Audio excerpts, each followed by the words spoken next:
এবারে বিবাহ বিচ্ছেদ নিয়ে মুখ খুললেন ঐশী। অনামিকা ঐশী আলোচনায় আসেন বদমাইশ পোলাপাইন ওয়েব সিরিজে অভিনয় করে।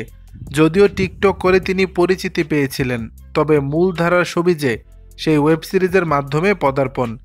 এরপরে ঐশী কিছু নাটকে কাজ করলেও আর তেমনভাবে ছোট পর্দায় দেখা যায়নি।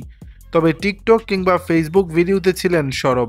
খুব অল্প বয়সেই গায়ক আলভিকে বিয়ে করে সংসার শুরু করেন, পর্দায়ও কাজ শুরু করেন, পর্দা করাও শুরু করেন। সামাজিক মাধ্যমে ঐশীর পরিবর্তন নেটিজেনদের চোখে পড়ত। স্বামী আলভিকে নিয়ে প্রচুর ভিডিও বানাতেন, ঘুরতে যেতেন, বোঝাই যেত সংসার ভালোই চলছে।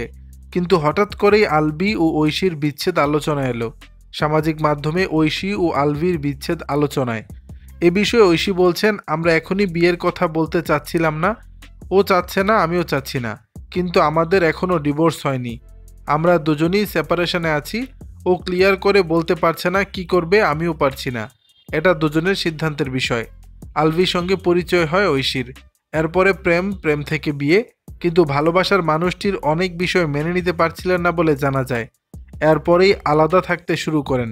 এ বিষয়ে ঐশী বলেন, তেমন কিছুই আসলে হয়নি, ওর কিছু জিনিস আমার ভালো লাগেনি, এজন্য আমি চলে এসেছি।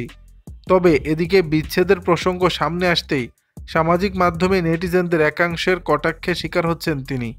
এ বিষয়ে ঐশীর ভাষ্য, অনলাইনে ট্রল হচ্ছে, এটা খুবই স্বাভাবিক। আমরা প্রায় 1 বছরের মতো একসঙ্গে ছিলাম পাবলিকলি, এখন আমাদের দুজনকে একসাথে দেখছে না, মানুষ ট্রল করবেই। মানুষ আসলে আমাদের দুজনকে আবার একসাথে দেখতে চায়, কিংবা আমাদের মধ্যে কি হয়েছে সেটা জানতে চায়। দর্শক, বিষয়টি নিয়ে আপনাদের মতামত জানাবেন নিচের কমেন্ট বক্স।